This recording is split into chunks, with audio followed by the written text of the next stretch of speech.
बाड़ा ये बबुआ खूबे तूड़ताड़ डरेला ना पुलिस से प्रशासन से नियम के तूड़ताड़ बोला ए बाबू अरे कौन जिला के बाड़ा ये बबुआ खूबे तूड़ताड़ डरेला ना पुलिस से प्रशासन से नियम के तूड़ताड़ हरा जेब तो कुटा जेबा दिन दहाड़े सबके पीछे सोचे उहे जिला के शेर होई हम जहाँ घटना पघटना घटेला रोजे उहे जिला के शेर होई हम जहाँ घटना पघटना घटेला रोजे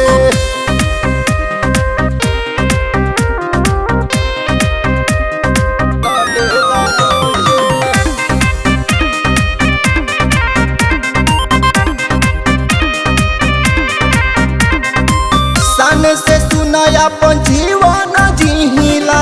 ईट के जवाब हम पत्थर से दिहिला ऐसन बदबा का हो अपना के बुझताड़ सबसे बड़ रंगदार तोहरा साथ में रहेला का बिहार सरकार बिहार के बाहुबली हवा का बोलेला जे भी तरस जवान किलावो के वही जे उहे जिला के शेर होई हम जहाँ घटना पघटना घटेला रोजे उहे जिला के शेर होई हम जहाँ घटना पघटना घटेला रोजे सचो में का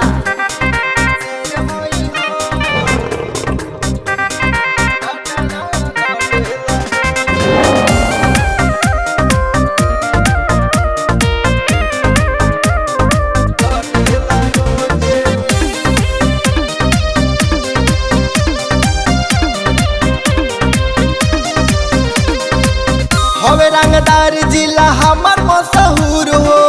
यही से रखे नी बबनी गुरूर हो तो लौकते बा हमरा कि तोहर जिलवा के बाटे का अलग पहचान यही से रख ले बाड़ा तू इतना गुमा बोला सैलस गोविंद आकाश के डेरा रहेला हरदम वही जे उहे जिला के शेर होई हम जहाँ घटना पघटना घटेला रोजे सही में उहे जिला के शेर होई हम जहाँ घटना पघटना घटेला रोजे मान गए नी दादा।